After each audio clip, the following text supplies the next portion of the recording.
Alright, YouTube, there are now 2 people left in the Republican contention to run against Barack Obama. Newt Gingrich has finally decided to put his manipulative, power-crazed dwarf side apart and drop out of the race. This is important because Newt Gingrich needs to be told where his stance in life actually is, and that will never be President of the United States. He would be a terrible president, he would do a terrible job. He's incompetent, he's a liar, he's a fraud, he's a thief, he's an egotist piece of shit, and America doesn't want him. He's coming in 4th place. He lost to Rick Santorum in Pennsylvania, even though Rick Santorum dropped out of the race several weeks ago. So that should tell you something about that. There are 2 people left in the race now. One is a rich silver spoon idiot, flip-flopper, liar, pandering, thief, and the other one is actually a decent candidate, and you know which one is which. Of course, Mitt Romney, everyone's favorite dullard. He's a little bit like the Republican answer to John Kerry. We all know where that went when he ran against George Bush. See, it's interesting how history repeats itself. Mitt Romney looks like he'll be the Republican candidate. It's unfortunate because he can't win, and he's playing the John Kerry game. He's sort of this somewhat moderate, flip-flopping, dull, tall, salt and pepper haired, dour-looking, do-nothing, former very, very rich business person who made most of his money through fraudulent means. Can't win, just like John Kerry couldn't beat George W. Bush, even though George W. Bush was a terrible president.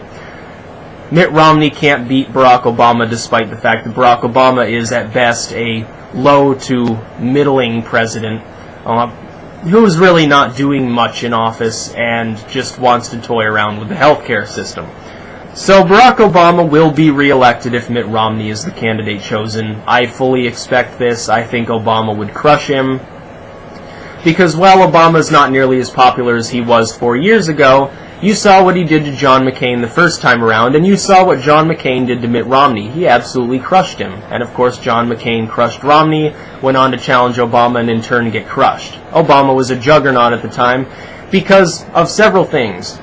He organized the youth vote, he organized the progressive libertarian vote, and he organized things online. Now, let's look at this. Obama got a lot of his support through online action, the youth, and the progressive libertarians. What do all 3 of these groups have in common? They are the primary basis for the Ron Paul movement. Ron Paul has stolen all of these groups away from Obama. There's only one way Obama can be defeated by Mitt Romney, and that's if Ron Paul decides to run third party, which he probably will. So to those of you who want Mitt Romney to be our next president, it's simply not going to happen. Mitt Romney will not defeat Barack Obama. You have my absolute assurances on that. He won't win. It doesn't matter how many times you go knock on people's doors, how many websites you set up to talk about how bad a liar Barack Obama is. It doesn't matter how many leaflets you pass out by plane or car or bike. It doesn't matter how many posters you put up. It doesn't matter how many super rich, elitist, silver spoon super PACs Romney has backing him. Obama will outspend Mitt Romney. Obama will out-propagandize Mitt Romney, and Obama will once again win the youth and the progressive libertarians. He will steal the women by far away. The Hispanics will vote for him. All the minorities will vote for Barack Obama, because here's the problem. Romney has a limited base. He's a Mormon, so he can't really mobilize the evangelical movement like Ron Paul or Rick Santorum could. He can't really mobilize the blue Republicans because most of them will just vote for Obama again like they did the first time around. He doesn't have any youth appeal. His constant flip-flopping means he has to choose between solidifying the Republican base and trying to prove to them that yes, indeed, a Mormon can hold Protestant values and be socially conservative, which he can't. He has to choose between that and being young and vibrant and trying to win back the youth and the women and so forth. Either way, he's screwed. He's either going to look too conservative for the minorities and the women and the progressive libertarians to want him, or he's going to look too liberal for the conservative base to want him. Either way, he's splitting himself in half. Mitt Romney cannot win the election. There is only one candidate who's capable of taking on Barack Obama, and that's Ron Paul.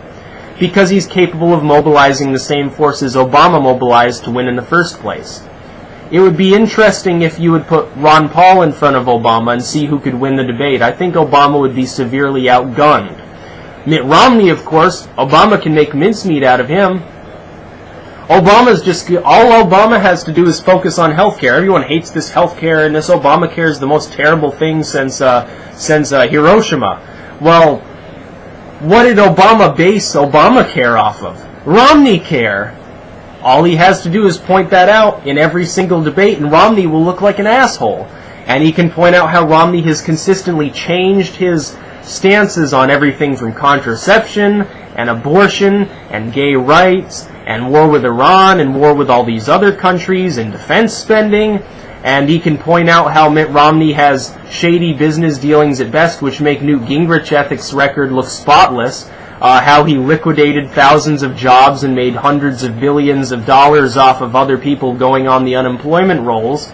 And how he didn't really help his home state, and his home state was lagging behind during his governorship. If Obama points these things out, lo and behold, there's your problem. Ron Paul, on the other words, during his station in Texas's economy was doing fine. Low unemployment, huge growth rate, lots of new jobs, lots of riches, all sorts of good stuff. And Ron Paul can actually say, well, look, I'm a conservative Christian, not like Romney, the moderate Mormon, and can mobilize the evangelicals. At the same time, for some inexplicable reason, the youth likes him, the progressive libertarians like him because he's a libertarian even though he's right-leaning. The women would be more want to vote for him than Romney because he's actually clear on the issues. And also, he doesn't lie to people constantly. He actually sticks to his guns. So I'm going to vote for Ron Paul. If Ron Paul doesn't get the nomination, he probably won't, I'll still vote for him. If he doesn't run third party, I'll still vote for him. I'm not going to waste my vote on the rich silver spoon idiot flip-flopper, and I'm certainly not going to waste it on the socialist Obama. Because although Obama hasn't done nearly as bad a job as the Republicans have claimed, he hasn't done nearly as good of a job as the Democrats have claimed either. So he's not worthy of re-electing. I'll vote for the candidate who actually deserves to be in office. Even if that candidate loses, I will still cast my vote for Ron Paul. And I encourage everyone else to do that. You need to bolster the ranks if you want him to have a chance. Romney still hasn't sewn up the nomination, by the way. He's still far short of the delegate count he needs. Ron Paul will absorb more delegates. He'll still be at the convention. He'll still have power at that convention. Maybe he'll roll this over into a vice presidential pick. If Ron Paul was the vice presidential nominee for Mitt Romney, would I vote for Mitt Romney if Ron Paul were running with him? I'm not sure. I'm still on the fence about it. I think I'd rather see him run third party and play spoiler, just to piss Mitt Romney off. Because Mitt Romney and Barack Obama share one thing in common. Neither of them deserve my vote. So thank you, Newt Gingrich, for finally dropping out and making it a two-man race. You didn't need to stay in the race so goddamn long. You could have dropped out 3 months ago and everyone would have been happy. In fact, you never should have entered the race in the first place because you never had a chance. Same goes for Bachmann and Kane and Santorum and all these other little piddling idiots who thought they were worthy of the presidency and probably joined the race so that they could get a book deal about their experience and make millions of dollars. All those candidates, they're going to write books and they're going to roll that over into smaller offices and they'll be perfectly happy to take them. You know, Rick Santorum will never be in the Senate again because even his home state hates him, but still, they're going to make a lot of money. And when Obama's finally ousted from office or retires after his second term, I'm sure he'll go on to write more award-winning books too, and hang out with Bill and Hillary Clinton, have orgies with them with his wife and daughters. I'm sure that will probably happen. Because all these politicians, they snort coke and get drunk together and have orgies anyway.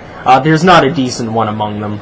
Ron Paul is the best candidate we've seen since the Teddy Roosevelt times, and people aren't willing to vote for him because he's too old, or, you know, he's crazy, or he's a racist, even though Newt Gingrich voted against the Martin Luther King holiday that Ron Paul voted for. Ron Paul's still the racist one. So I fail to see all these insults against him. It just doesn't